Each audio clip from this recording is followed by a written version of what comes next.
आज आपण एकदम मऊसूत आणि तोंडामध्ये टाकली की पटकनी विरघळेल अशी नारळाची बर्फी कशी बनवायची ही रेसिपी बघते. त्यामुळे रेसिपी शेवटपर्यंत बघा, कारण रेसिपी आपण थोडीशी वेगळ्या पद्धतीने मी तुम्हाला इथे दाखवण्याचा प्रयत्न करणार आहे. आता त्यासाठी साहित्य अगदी मोजके लागणार आहे आणि घरामध्ये जे साहित्य आहे त्याचमध्ये बनवून ती तयारसुद्धा होते. 2 नारळ घेतलेले फोडून घ्यायचे, वरची जी काळी साल असते ती काढून घ्यायची आणि सुरीने पातळ काप करायचे.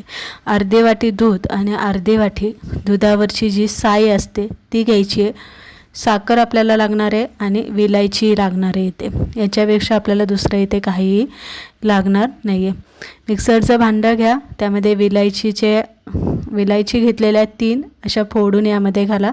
विलायची पावडर आपल्याला यामध्ये घालायची नाही, अख्खी विलायची आपल्याला सालीसकट जेव्हा आपण खोबऱ्याचं वाटण करून घेतो इथे तेव्हा आपल्याला यामध्ये घालायचं आहे. आणि यामध्ये साखर आणि थोडी मलाई घालून सगळ्यात पहिलं सुरुवातीला असं वाटून घ्यायचं इथे, म्हणजे खोबरं व्यवस्थित बारीक होतं. आता यामध्ये आपल्याला राहिलेलं मलाई आणि दूध यामध्ये घालायचं आहे. मी इथे दुधाचा वापर अगदी कमी केलेला आहे आणि मलाईचा वापर मी इथे जास्त केलेला आहे. राहिलेली साखर घालून आपल्याला हे वाटून घ्यायचं आहे.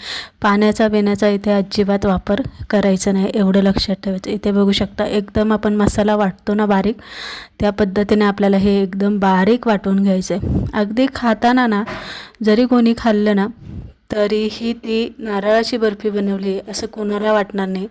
असं वाटेल की तुम्ही ही खव्याची बर्फी बनवलेली. आता इथे आपल्याला पूर्ण जसं आपण पुरण जे असतं ना आपलं पुरणपोळीचं कोरडं करून घेतो ना, तसंच आपल्याला हे मिश्रण जे आहे ना कोरडं करून घ्यायचं. आणि कोरडं झालं की आपल्याला अगदी 2-3 चमचे आपल्याला यामध्ये दुधाची जी पावडर असते मिल्क पावडर ती यामध्ये घालायची. आता ही कशासाठी घालायची तर मिश्रण जे असतं ना ते ओलसर असतं, थोडंसं त्यामध्ये कडकपणा येण्यासाठी आणि छान असा त्याचा गोळा तयार होण्यासाठी यामध्ये आपल्याला मिल्क पावडर घालून 2-3 मिनटं परत एकदा ते आपल्याला चांगलं परतून घ्यायचं. आता इथे बटर पेपर घेतलेला आहे. बटर पेपरला तूप लावून घ्यायचं. बटर पेपर का वापरायचा तर आपण जी बर्फी सेट करायला यामध्ये लावणार आहे ना ती पटकनी अशी निघते, वड्या व्यवस्थित पडतात, चिटकत वगैरे काही नाही, असं म्हणजे तुटल्या वगैरे जात नाही. म्हणून आपल्याला इथे बटर पेपरचा वापर करायचा आहे. थोडंसं तूप आपण बटर पेपरला लावून घेतलेले. नंतर इथे बघू शकता एकदम घट्टसर असं आपण मिश्रण जे आहे ना एकदम घट्टसर असं बनवून घेतलेलं आहे. नंतर बटर पेपरवरती घालून व्यवस्थित थोडंसं तुपाचा हाताला जरासं तूप लावायचं आणि व्यवस्थित असं सारखं प्लेन करून घ्यायचं आणि थंड करायला इथे ठेवायची. थंड झाल्याच्या नंतर तुम्ही बघू शकता व्यवस्थित अशी ती सेट झालेली पांढरं शुभ्र झाले. पिझ्झा कटर घ्या आणि पिझ्झा कटरने आपल्याला याच्या छोट्या छोट्या वड्या इथे आपल्याला कट करून घ्यायच्या. इतकी छान लागते.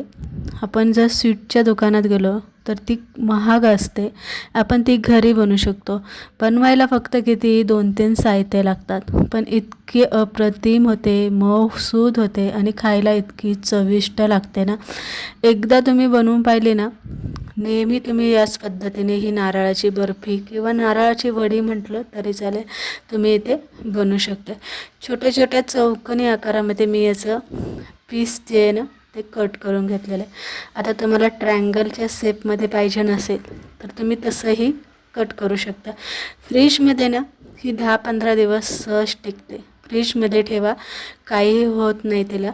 आता इथे बघू शकता चौकोनी वड्या इथे कट झालेल्या आहे आणि इतकी मऊ झालेली. थोडीशी अशी फ्रीजमध्ये ठेवल्यामुळे तुम्हाला ती जरासं तोडताना अशी हे वाटत असेल, पण नॉर्मलला आली ना एकदम मऊसू अशी ही होते. फ्रीजमध्ये ठेवा, 10-15 दिवस आरामात खा, मस्त लागते आणि चविष्ट आहे. अशा पद्धतीने एकदम साध्या सोप्या आणि अगदी कमी वेळेमध्ये नारळाची बर्फी कशी बनवायची ही रेसिपी मी तुमच्याबरोबर शेअर केलेली आहे. एकदा नक्की करून बघा, आवडली लाईक शेअर नक्की करा. परत एकदा अशाच रेसिपीबरोबर